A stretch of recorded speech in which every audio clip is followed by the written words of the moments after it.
Welcome to the Next Level Human podcast. As a human, you have a job to do.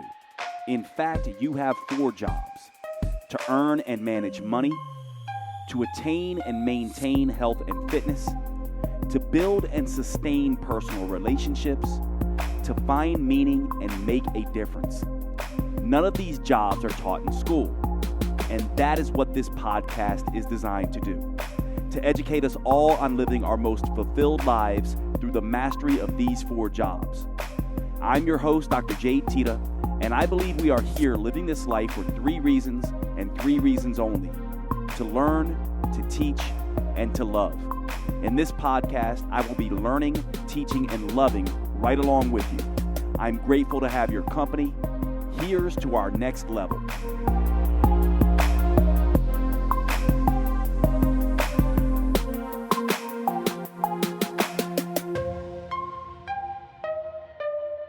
All right, everybody, welcome to today's show. So I'm back with Emily Gough, who has been on the podcast previously. And Emily is a relationship coach. And as you know, I do some of that work as well. But this is her primary occupation and primarily what she does day in and day out. And so of the 2 of us, I would say she's the actual relationship expert and the one that does this the most. And so today we're going to be talking about an issue that both Emily and I have experience with from different directions. And this is the idea of age gap couples. And so to define very quickly for you what an age gap couple is, in the research it's defined as anyone over 10 years your senior. So this could be a guy who's dating a woman 10 years or older, typically in the 10 to 20 age range difference, or a guy who's dating, or a woman who's dating a guy 10 to 20 years her senior. And this is an interesting relationship conundrum, or conundrum's probably the wrong word, but an interesting relationship dynamic, because these kind of relationships, these age gap couples, are growing, and there are particular issues and particular strengths. And I'll just kind of get us started by a recent study actually showing that age gap couples are actually happier and have more relationship satisfaction when you look at, and this studies is usually done through surveys where they will survey age gap couples and compare them to age appropriate couples, or couples that are closer in age. And they actually show that age gap couples tend to be happier and have more relationship satisfaction. Now, at the same time, they also have an awful lot of stigma around them in terms of what culture still thinks about age gap couples. Very similar to, interracial couples used to be a taboo thing. Now it's not really. And now age gap couples are, sort of seeing that taboo, but it is changing. And just so you can kind of understand how many of these relationships are out there in the United States, it's about 8% of couples are age gap couples. 7% of those are men being the older of the couple, and 1% being women being the older of the 2 couples. So this is what we are going to be covering today, because you and I, Emily, have both experience with this. I tend to have a lot of experience, especially once I turn 40, of dating women much younger than me. And you certainly have dated men much older than you, especially recently. So I'll let you kind of launch into this and let you kind of take us through this, because it's kind of more your area of expertise. And anywhere you want to get started, what would you say are the big issues around this? Or not so much issues, but things we need to think about? I do think that there's a lot of stigma about it. And what's interesting is that when I was in a relationship with somebody much older, my people didn't have an issue with it at all. I think that there may have potentially been some more raised eyebrows on his side about dating someone much younger. And Jade, you can certainly, I'm sure, speak to that, and we'll circle around to that. But one of the things is that I think that there can be a lot of misconception about varied interests. I think that sometimes it can be looked at as more of a sugar daddy situation, when that is not necessarily the case at all. There's nothing wrong with that. If both parties are in agreement and that's the arrangement that you've made, great. That was not what I was engaging in any way. And I think that there's also a lot of questions about, okay, what can happen then as you both continue to get older? So when, even if there's a big age gap right now, then that's obviously going to continue longer term. And the person who is already older is going to end up being at an age where it could be even more unusual. Let's say, somebody is 65 dating somebody who is, 40. That could be a really significant age gap.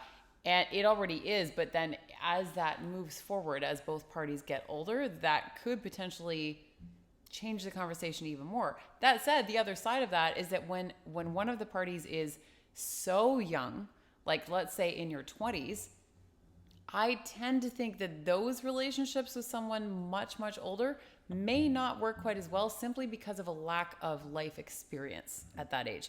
That isn't even necessarily just a maturity conversation because there can be young people who are incredibly mature for their age, but it might be a little bit different when you simply haven't lived as much life and you haven't gone through as much to be able to.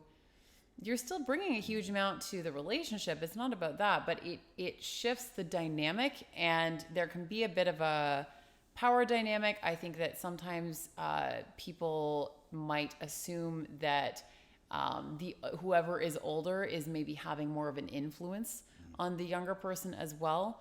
And that's part of the stigma conversation as well. Yeah. I think... I think it's an interesting conversation. I do think part of the stigma comes from what you mentioned previously, actually. I think a lot of age gap couples, because of the sugar relationships, and that's what they're normally referred to in the research, sugar relationships, tend to get automatically, people assume, okay, if there's a big age gap between people, then there must be some kind of monetary thing going on here. And in case those of you listening don't know what a sugar relationship is, essentially what it is it is oftentimes seen as, prostitute light in a sense, meaning that the male or the female, the older male or female, is essentially paying for sexual favors from a younger male or female. So it has, but the truth is a sugar relationship is not exactly the same thing. A sugar relationship is just essentially saying, look, you have resources and income that I don't have. We both want to be sexually involved with each other, and there's an exchange that goes on there.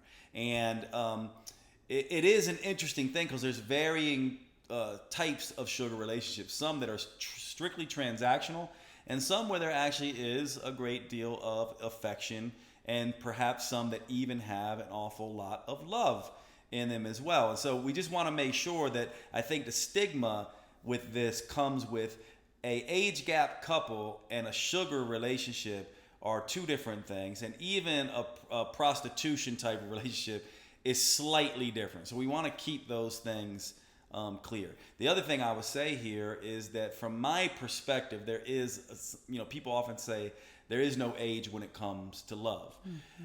I don't know about that. I want to get your take on that because I do think there is a level of maturity, like you alluded to, that does have to kind of happen for two people to connect. And of course, one of the things that we see is that, I know 80-year-olds who are still adolescents in the way they behave and come at life. And I would argue that most people don't ever escape adolescence. And as far as my mind is concerned, I remember turning 25 years old, and at that time beginning to feel like, oh my gosh, we're all the same, right? Because I started to see that I was just as mature as perhaps, or felt that I was just as mature as people in their 60s, 70s, or 80s that I was hanging out with.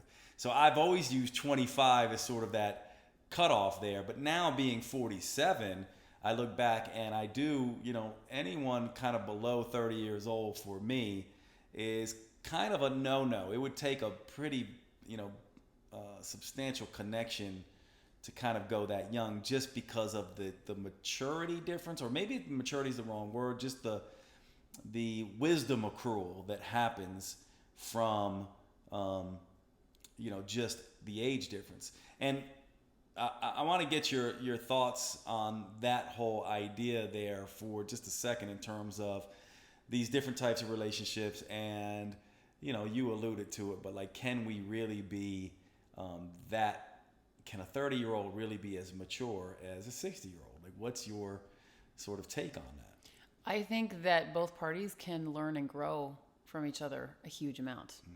If it's the right connection, and if there is maturity on both sides, because let's also just call this out here. There are 50, 60, 70-year-olds who still may behave like adolescents in a not good way too. Not in the playful fun way, but in the way of you're sort of going, are we still in high school? Mm-hmm. That's not what anybody wants. So age is a little bit subjective here as far as I'm concerned, because I have known people who are much older who have less maturity. They might have more life experience, but they actually have less maturity than people who are 20 years younger. Mm. So that has definitely, I have absolutely seen that happen. Ultimately, I think it comes down to compatibility on a base level, which is what all relationships ultimately come down to. Now, when you're talking about age gap relationships, another big question is huge lifestyle differences, particularly things that can be deal breakers like having children. If someone is much older, they might not want to have children, or maybe they've already had children in a previous relationship and they don't want more. Maybe they do want children, but there's fertility issues if they're much older. There can be a wide range of potential problems that come up there simply as a result of age and personal preference. So those are conversations that I think need to be had very early on if you are both looking for some sort of more serious romantic connection. If you're just having a fling, go do your thing. That's fine. But if you're looking to maintain this as a longer term, or even the potential for a longer term relationship and connection, those are conversations that you may need to have even earlier than I personally would still always recommend having those conversations fairly early anyway. But you might need to really put all your cards out on the table in a confidently detached way, as we spoke about in a previous episode, to gauge where the other party is at. And that's a really important moment to not mold yourself to what the other person wants in order to maintain the connection. Because I think there are a lot of people who might really want the connection so badly that they are willing to put, let's say they really want children. That's something that you need to be clear on. If you are entering a relationship with someone 15, 20, 25 years your senior, and you want children and they don't, you need to be very clear on that and protect yourself in the sense that don't engage with someone and almost break your own heart if you're going to go down that road with somebody who is saying to you, I don't want kids, even if you do. And I have been in the position, not about kids so much, but just about molding myself to maintain a relationship. I have done that in a past one particular relationship in the past. It was a long-term relationship, and it does not serve anyone. It's dishonest. It's very dishonest. Yeah, and I think we have to kind of realize that with whether it's an age gap relationship or a more traditional, age, relationship, I think we really probably should just cover the basics of what good relationships are and compatibility is, because I think, especially with age gap couples, you're gonna want to be very clear on what makes relationships work. And so one of the things that I oftentimes talk about with people is this idea that what you really want normally is there's certain values that each of us have that are sort of ride or die values, right? They're very, very important to us, core values that are, entrenched. These have to do, some of them have to do around a religion, morality, political affiliations, how we handle money, all these kind of things, our relationship with generosity or kindness, all of these kinds of things. So what I've oftentimes said is that what we really want with people is we want our core values to match up enough, right? Core values are some of those things that really, in the end, if you don't have core values that you share, enough of those, that is going to create a lot of issues in a relationship. However, people also think that you need to have the same interests and passions. And what I would say is overlapping interests and passions are great, but completely similar passions and interests probably are not the best. I don't think it's a deal breaker for relationships, but I think what would be ideal is sharing core values, but having varied interests, some that overlap and some that you can learn from each other.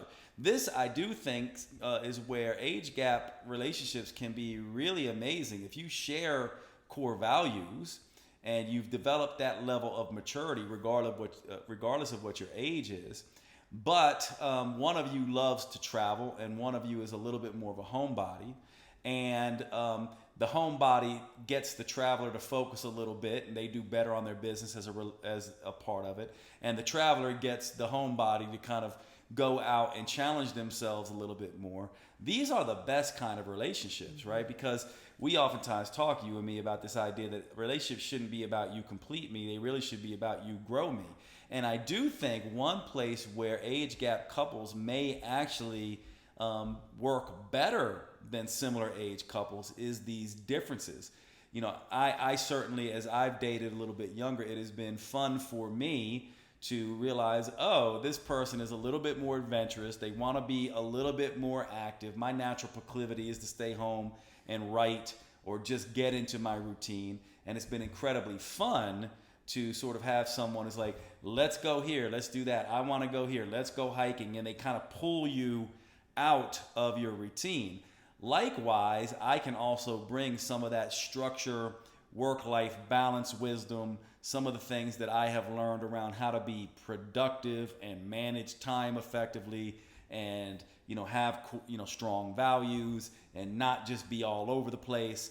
Those are things that I have brought into relationship. Now, of course, we want to be careful to use our own relationship experience. But I do think it's important to share that with you. But I think this is also why in the research they say that age gap couples can be a little bit more in a position where they feel more relationship satisfaction because of this stuff. And so I do think this is where our strength is. But I think values that you share, interests that are diverse, really make for a really nice relationship, especially if you've already got past sort of the thing that we haven't really talked about, but we're assuming oftentimes, younger people may not be attracted to older people. And what younger people also don't realize is that many older individuals who are a little bit more mature, they don't relate to people or are not attracted to people anymore just on physical appearance. And so it's really interesting because me being 47 now, I'm just not attracted to the hot, female, blonde, bimbo model kind of thing. You know what I mean? And what I mean by that is the stereotypical sort of, model-esque fitness type, supermodel or Sports Illustrated model type. I'm just not. I'm more into the person. And so I think all of this sort of matters from that perspective. Well, let's talk a little bit about insecurity in age gap relationships then, because there's a lot that I want to cover on what you said, because I think there's also a lot to be said for the younger person can maybe bring more adventurous spirit or playfulness to a relationship. Playfulness is so important in a relationship. The 4 L's that we're going to cover in another episode. A younger person can bring a couple of those in particular, more like, like lust and laughter and those types of things. That can really ignite a really beautiful sense of passion in a relationship. Now, passion isn't necessarily, we don't think of passion as being sustainable because we associate it more with the honeymoon phase of a relationship. But there can be a really beautiful sort of meeting in the middle when and somebody who is older maybe brings a deeper sense of purpose. So then you have this beautiful combination of the two that can come together in a really, really amazing way. And when it comes to insecurity in age gap relationships, I think that that can potentially, it's interesting because some of the research indicates that there's actually a lot less insecurity in age gap relationships, which I love. I think that's amazing because it's almost like it again, with the right person, it can create this really healing, nourishing, just really amazing combination and bringing together two people to create this beautiful relational entity for each other to grow. I can see where insecurity could be an issue, particularly in my mind for the older person, assuming that the younger person would be more interested in other people. I feel, and I've spoken to friends about this as well, female friends who have dated older men as well, that there tends to be more insecurity. And tell me if you agree with this or not. For some older men with younger women, because they assume they either want a younger man or they might think that they should have a younger man. What are your thoughts on that? That's interesting. I mean, I think it could go either way based on the individual. I think there are places where you could essentially be a little more insecure, but I think there's other areas where you are far more confident. I mean, part of what it is hopefully by the time you get into your middle age, 40s, 50s, these are usually the people who are dating people in their 30s or 20s. You're pretty solid in who you are. At least if you're a younger person wanting to date one of these people, they better be. Yeah. If they're showing up like your 25-year-old boyfriend or your 25-year-old girlfriend, that is a problem. So I would say that most of the guys that I know who are my age or younger, who date a little younger at times, tend to be probably more secure in who they are purpose-wise, a little bit more secure in they're a lot less needy in terms of attachment style. They're a lot more, they're less attached. They kind of get and understand that that a younger woman or a younger guy is going to potentially eventually bow out. They themselves oftentimes would perhaps prefer ideally someone a little closer in age. But I do think where some of the insecurities come in is around sexuality and around erection and around sustainability or around fitness. It's kind of like this thing, can I keep up, right? I think that's where the insecurities happen. And so there's this dichotomy, I think, and I can just speak for myself here. I think there's this dichotomy that happens of like, okay, am I going to be, charging up mountains with this person? What are we going to be doing? Are we going to be gallivanting around the world? And, these are kind of things where I just go, I'm a little insecure about those kinds of things because they're a little bit out of my comfort zone. But when it comes to things like being confident in the bedroom, that's something where usually older people have a lot more experience in that realm and kind of get and they've had more sexual experience, and so where they might lack in terms of sexual vigor, they make up for in sexual experience. And so I do think there's this dual sort of insecurity and confidence that happens in this way. And I would also say that most of the time, and of course this is a gross generalization, but when it comes to sexual connections, most of the younger people are going to learn more sexually. And this is just, I don't have any research based on this, and this is just my personal opinion, so I could be completely wrong about this. But I would say most younger people are going to learn a whole lot more from an older individual who's had plenty of sexual encounters with different people than the other way around. And I do think that's part of the attraction as well, at least for me and some of the younger girls that I have dated. That has been told to me explicitly, that it's kind of like, well, I've always wondered what that would be like. And it's a really interesting discussion. I will say this to sum up this sort of insecurity type of issue is that you really do have to get past that, because part of the thing is like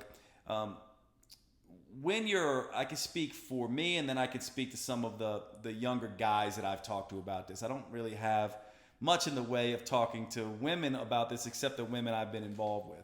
But for me in particular, I don't want to be the sleazy old guy, right? That's part of the dilemma, right? So if a woman who's in her late 20s, early 30s, which seems to be a lot of the women I've dated as of late, I am not going to be the one to be overt in my attraction. In fact, most of the time, I won't really be attracted to them other than friends until I see that there is some flirting going on their end. And then I begin to look at them more in that romantic way. It's not that I can't see that they're beautiful people physically. It's that I relate to them on a different level now, and I also want to be very careful of not, it's just, that's an embarrassment factor. I don't want to be the old sleazy guy who's hitting on younger women. So in that sense, the dynamics do change a little bit, where if you're a younger woman or a younger guy who's wanting to and has older women or men on your radar, you probably are going to have to be a little bit more overt for many of them for them to go, oh, okay, I haven't considered that. Because believe it or not, as insecure and immature as all of us humans are, I do think when you're 47 and you're looking at someone who's 30 years old, like it or not, you see them as somewhat as a kid, at least compared to you.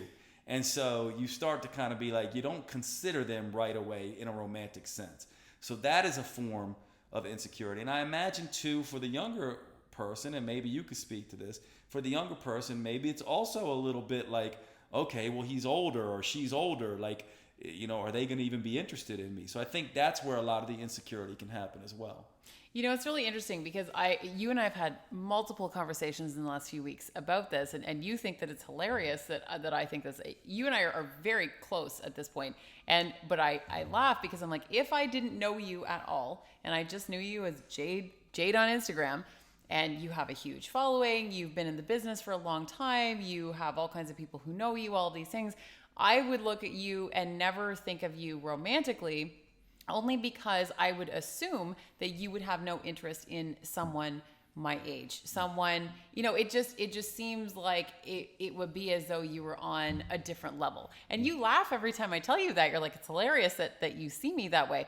And it's not that I do now knowing you, but if I didn't have any personal connection to you, I can easily see how someone would assume that. And from the other side of it, I really appreciate that perspective, especially about not wanting to come across as the sleazy old guy or something like that, because even just that level of not only awareness, but also enacting certain rules for yourself around that actually is attractive to someone like me, because I don't want the sleazy old guy either.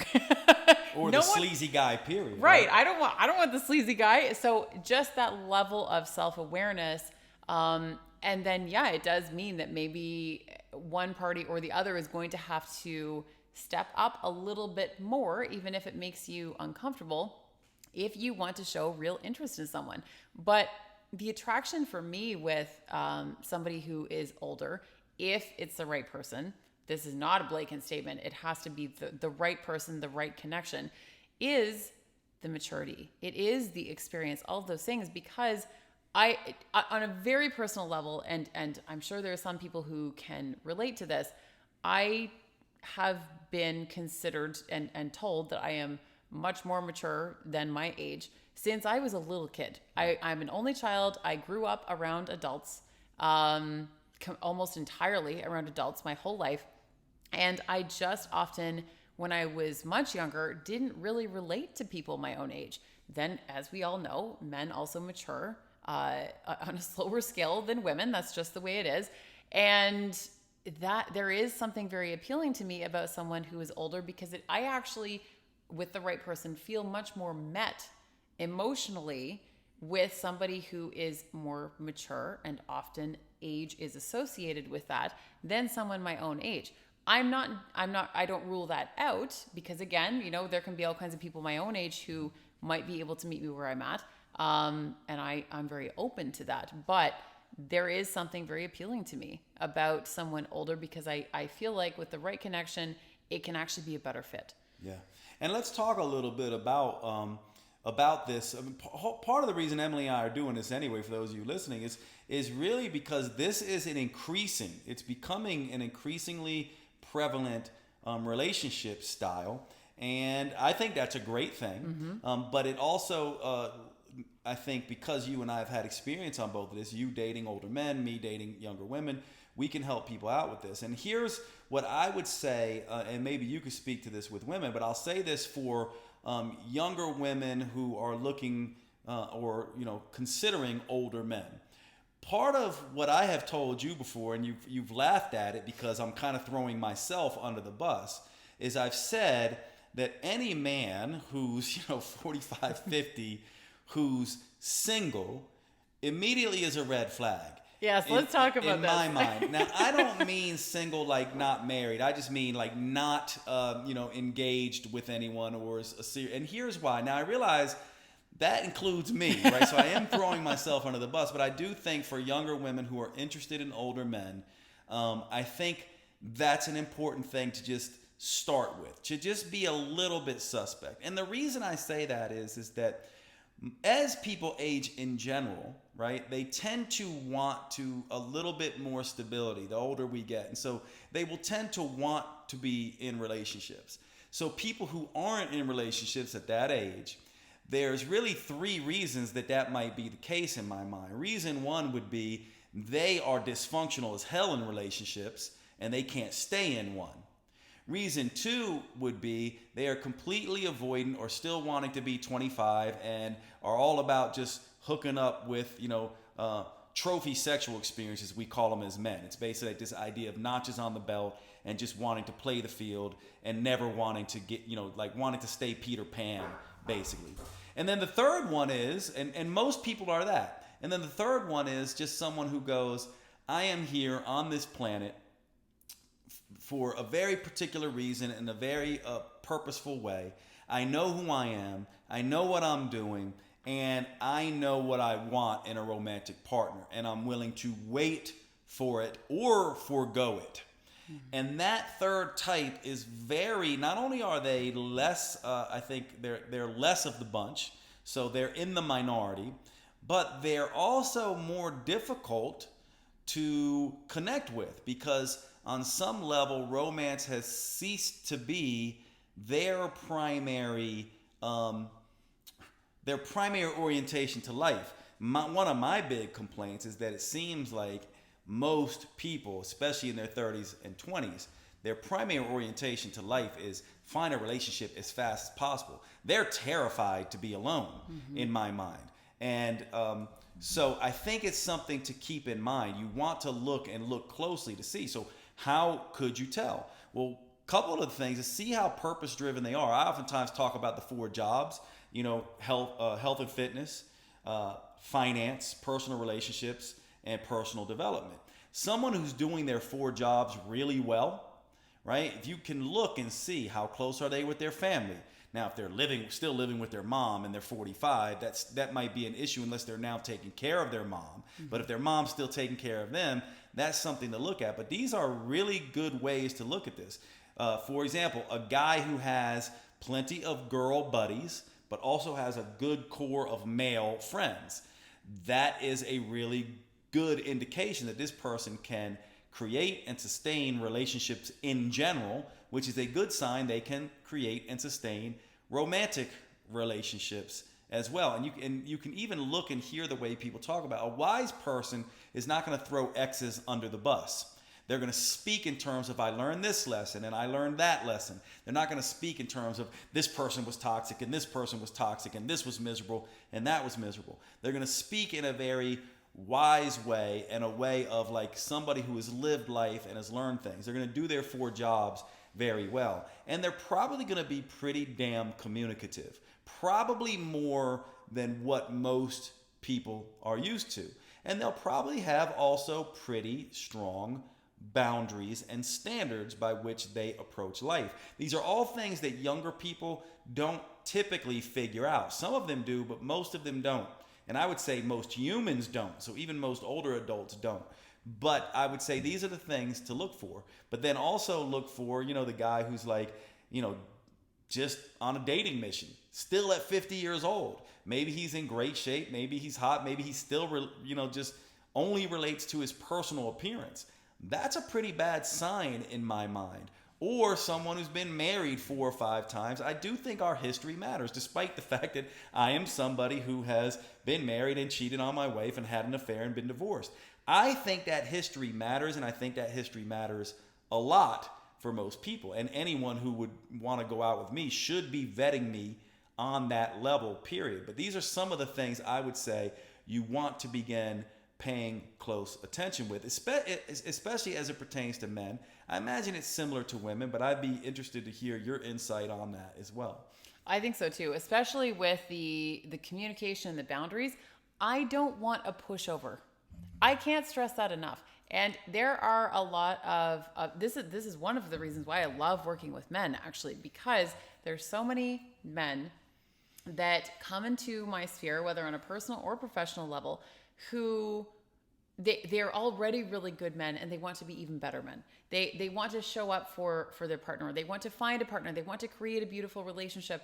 And a lot of times they will go to such lengths that they end up putting their own needs to one side in order to maintain the relationship. I have done that myself. I have done the same thing, and it never serves anyone. It causes resentment. It causes communication issues. It causes you to show up as someone that you are not. And when it comes to men in particular, they can often just want to be the nice guy. And it's basically going along to get along. I've heard multiple people use that exact phrase in referring to how they used to show up in previous relationships and what that taught them and how they show up so differently now. And I have a huge amount of respect for someone that I'm in a relationship with that is clear and firm on their boundaries. There still needs to be compromises. Of course, communication is extremely important. Those conversations need to be had, but I love it when I push a boundary and someone is firm on their boundary. And we all push boundaries. This is what we do as humans. We all will push and test the boundaries, and we learn things about people, even subconsciously, even if you aren't actually conscious to this happening. If we push on boundaries and the other person caves and they just give us what we want, we are then learning that their boundaries aren't real. That when they tell us something, that they're not actually telling us the truth even. That it's essentially, there is dishonesty at the core of that. So when I push on a boundary on somebody and they hold firm, I'm like, damn, they mean it. They mean what they say. And I deeply appreciate that on a core level, like on a cellular level. And ultimately what I think all of this comes down to is relational compatibility in general. Yeah. The compatibility piece is what I think we want to thread throughout the entire what this entire episode is built upon, is that age can matter. Age doesn't have to matter or doesn't actually matter that much if the compatibility is or isn't there. The compatibility is the core piece. The age is secondary to the overall compatibility and lining up of values and lifestyle. You know, if I'm with somebody who has a completely different lifestyle than me, I used to think that was just growth. I'm like, oh, that's okay. They'll just pull me out of my comfort zone. That can be true up to a point. And then that's almost like an opposites attract conversation. And we could have an entire rabbit hole about that, you know, opposites can attract, but some people would argue that might only work for a certain period of time, depending on how different your values or lifestyle differences are. I do think that there's a certain level of lifestyles lining up that need to happen in order for long-term compatibility to be viable. Again, you can learn from each other. You can gain new interests from somebody that you didn't have. That's a beautiful thing. That's one of the most beautiful parts about a relationship, is learning and growing in new ways that you wouldn't on your own. But there are some core pieces. If one of you is like a complete night owl and the other one is an early morning person, are you guys going to miss each other all day, every day, and just be like ships passing in the night? That could be cute for the first little while. 5 years from now, you might not be saying the same thing if you feel like you're never seeing your partner because you run on completely opposite schedules.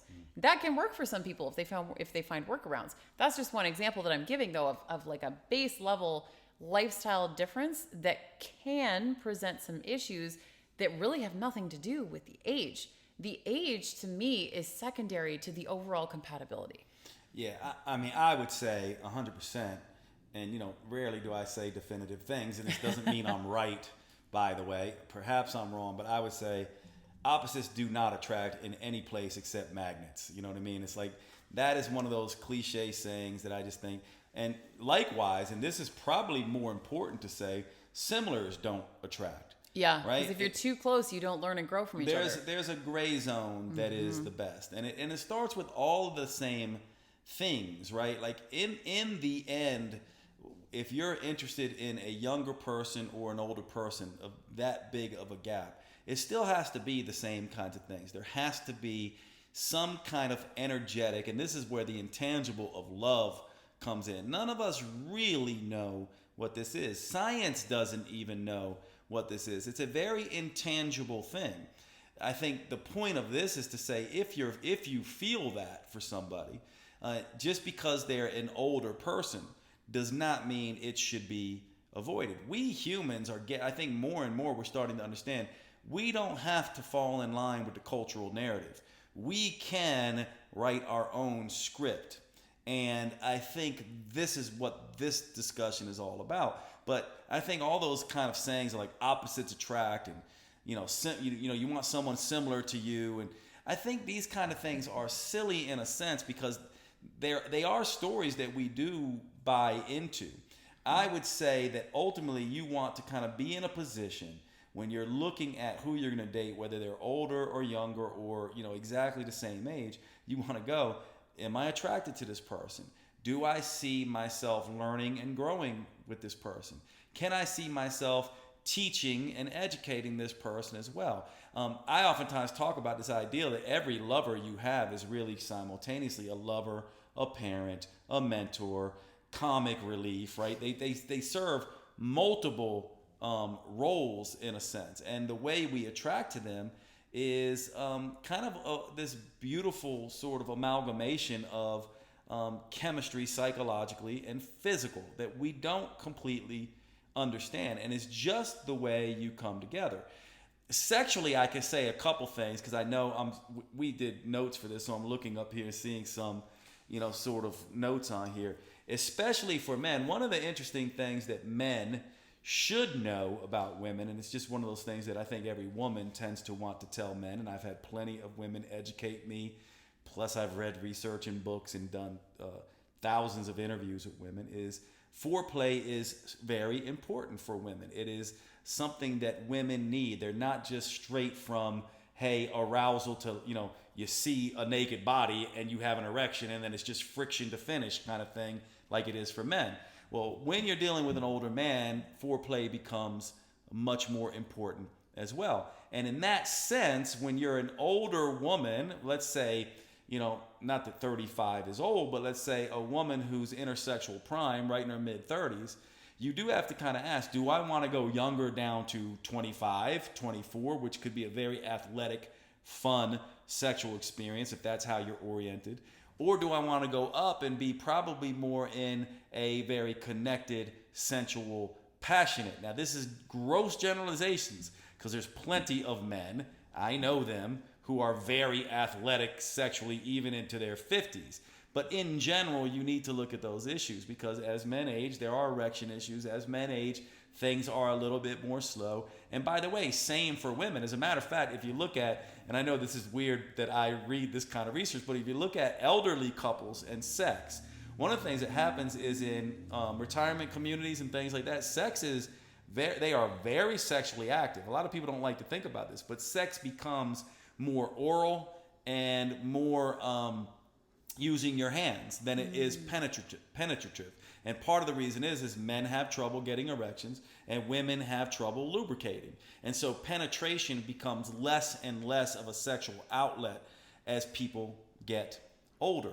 And this is something that you want to be aware of. Like if you're a younger guy getting with an older woman, you may want to get associated and understand lubrication and things like that. If you're a younger woman getting with an older man, you might want to understand that the erection might be less responsive than what you're used to in a younger man. And so these are all the things that you want to begin to just understand. But in the end, when we connect as humans, sexually, romantically, that connection is pretty undeniable, and you really shouldn't ignore it in my mind just because there's a huge sort of age gap in my mind. And some of those, I don't know if everyone listening has experienced this, but sometimes some of those connections will be rare.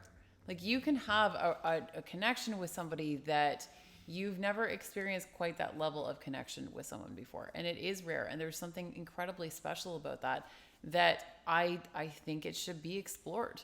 And to have those types of conversations with someone. The other thing is about foreplay is that foreplay does not start in the bedroom, especially for women. Because foreplay starts with communication. Foreplay starts with, outside of the bedroom and inside the bedroom. Foreplay starts with just little gestures like showing up as an honest, trustworthy human. Foreplay has less to do with the physical act that precedes sex than it does with the rest of your entire day, week, and month leading up to it, basically. And I think that if more people understood that, even if more women understood that, women kind of feel that, but I think that some women are maybe more aware of it than others, that it's not just about the foreplay taking place in the bedroom for, say, an hour as opposed to 5 minutes. Sure, that's amazing. That's beautiful, especially if you want like really deep, connected, intimate connection. But it starts prior to that. And again, that has very little to do with age. That's about the connection and about the person and about the relationship that the two of you have developed. And what a beautiful way to create something even more special for both of you, especially if you are in a relationship where potentially penetration is maybe an issue for some people. All right, well, let's wrap up here, and why don't you just start with your, since you've been dating up a little bit as of late, what tidbits would you give an older man who wanted to date a younger woman? What are some of the major sort of mistakes? And then maybe I can jump in and add, my 2 cents on younger women dating older men. I don't know about mistakes exactly, but I think to show up with confidence, to trust the woman to know what she wants, that if she wants to engage in this relationship, she means it. To not be I have heard of this with multiple friends of mine who have dated up. I've seen this happen where there can be a little bit of a martyr situation happen with an older person, particularly I feel like older men, that is sort of like I know better than you should be dating someone younger than me because I don't have as much to offer you. I have seen that happen, and I've heard of that happening in multiple situations. And I think that if you're engaged with someone that you think is mature enough to have a relationship with you, you also need to trust their judgment then too, and to trust them to own what is best for them. So if they want to engage with you, then be confident enough to lean into that. If that's the right connection and if it's the right person, to show up with the confident detachment, to really explore what the connection is before you start making judgments about what you assume other people will think as well. And if you do decide to pursue that relationship longer term, to understand that there will likely be some stigma, and make that part of the conversation with your partner about how each of you are going to handle those issues and conversations as they come up with maybe close friends or loved ones as well. Yeah, I would say that, just remember, this is your life. You get to have whatever life you want, and there's no reason to fall into all the cultural norms. There are advantages and extreme disadvantages as it pertains to age gap couples. There are also advantages and disadvantages to dating someone your age as well. But I guess the tidbits that I could give to women dating older men is, and men, who are sort of dating down, I would say that just understand that a mature older guy is not going to be probably as overt in his affection for you as a younger guy. They're probably not necessarily going to be hitting on you in the same way. It's going to be they're going to need a little bit more help from you. And there's probably going to be a friendship sort of time there. The other thing that I would say is part of what happens is usually, an older guy, whoever's older is going to be a little bit more financially secure. Mm-hmm. And I think that we shouldn't let that bother us. There's nothing wrong with allowing, and I have no issue with the girls that I've dated who are younger, taking care of them, flying them to see me. It's part of the joy of having been successful and being able to enjoy that part. So I think it's not I always appreciate a woman who wouldn't expect it, but I also wouldn't be afraid of kind of being this is an older guy who's established. Sure, that's one of the advantages of this for a younger woman. And so I also don't think just because it's the stereotype that women are after money, that someone who's an older guy is going to think that's what you're about. They can sniff that out pretty easily, and I do think it's important to enjoy yourself. That's part of what an older man is going to want to do. Anyway, I also think be confident in what you bring to the table. Get that guy or girl out and about. Introduce them to things that they haven't felt before. One of the things that's really interesting is between the ages of 15 and 30, most people are engaged in change and challenge, and life is exciting and they're trying new things. What happens when you get to 35, 45, 55, 65 is oftentimes you settle around a group of things. And one of the most beautiful things is being introduced to new stuff. So if you're into music and your older partner isn't, introduce them to music. If you're into travel and they're a little bit settled now, get them out traveling. Introduce them to your new music. Introduce them to, this is where some of the amazing stuff can happen in relationships. And I do think it's just be a little bit more, ready to be a little bit more, use a little bit more of your voice and be a little bit more comfortable in saying, I want to date you, and be a little bit more clear. Don't expect it to be exactly the way that it normally is. And then once you get in a relationship in an age gap couple, to me, the most important thing is this. And by the way, this goes with anything in life that you're doing that culture deems as a little bit off. You have to own it.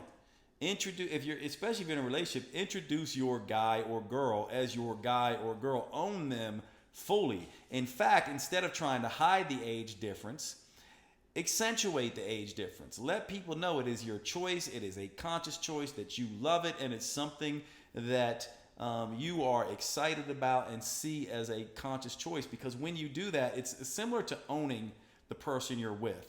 So if I'm with a younger woman, I'm not going to hide the fact that she's young. I'm going to own that and celebrate her for her youth and that kind of thing. I think the same thing on the other side. Celebrate the fact that you have chosen the person that you have chosen. This, to me, is relationship sensibility 101. Own the human you are with and all their differences. And that would be sort of where I would say you want to kind of focus. I'm trying to think if there's anything else. Can you think of anything else? Well, I'm so glad you brought up the part about owning that too, and not trying to downplay their age in any direction, because that doesn't feel good to anybody. No. You want to feel like your partner is proud to be with you and is excited to sort of show you off a little bit. And I don't mean in the, oh, check out the hot young girl on my arm type of way. I mean in the, this beautiful young woman, if we're talking that direction, or this amazing older guy, and I have a beautiful connection, and I'm so excited for you to meet him. I can't wait. Yeah. That level of inclusion is just so special, and nothing can replace that, and nothing can feel worse than not being owned in a relationship. Yeah, it's basically like saying, I would even say, I don't know, like my girl, if she's younger than me, she's just my girl. I'm not going to talk. I'm not even going to refer to her as my young girl in my head. It's just, that's just my girl. That's you my don't need to introduce her as, hey, this is my younger girlfriend who is 15 years younger than me. That nor doesn't do you need to be... talk to about. No. Yeah. Nor do you need to talk to friends and family about it. It's just like, that's your person. Yes. Own it. And I do think the more, by the way, the more you own it, if you get in any of these age gap relationships or you're in one, right? They are growing. Culture is growing up. We are starting to see that there are many different ways to come at romance.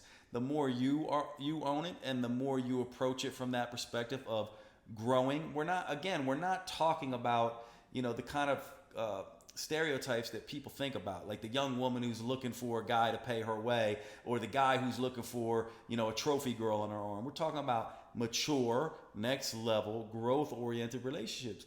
Own it. And when you own it, it gives other people permission to show up and go, wow, that is an option for me. And it can be beautiful. One of the things that I think is frustrating, I know you do a lot more romance coaching than I do, is that people get so stuck in their rut and their love box that they're like, it's got to look this way. And the interesting thing is, maybe you're 35 and your perfect person is 55, and you just will not entertain that at all because you're too entrenched in your love box. I say, mature and realize that part of maturity is realizing that we all mature at different rates, that connections come in all shapes and sizes, and that you can really have incredible romantic relationships by opening up your mind to an older or a younger individual. Yeah, exactly. Stretch yourself outside of your comfort zone and allow yourself to see the human for where they're at, as opposed to only judging someone based on physical attributes, age, dollar amount in the bank account, whatever that is that you maybe base that on typically, or what you have always had in the past, and therefore you think that that's what you will always want in the future. To be a little bit more open-minded. Yeah. Thanks for hanging out, everybody, and we will see you at the next show. Bye.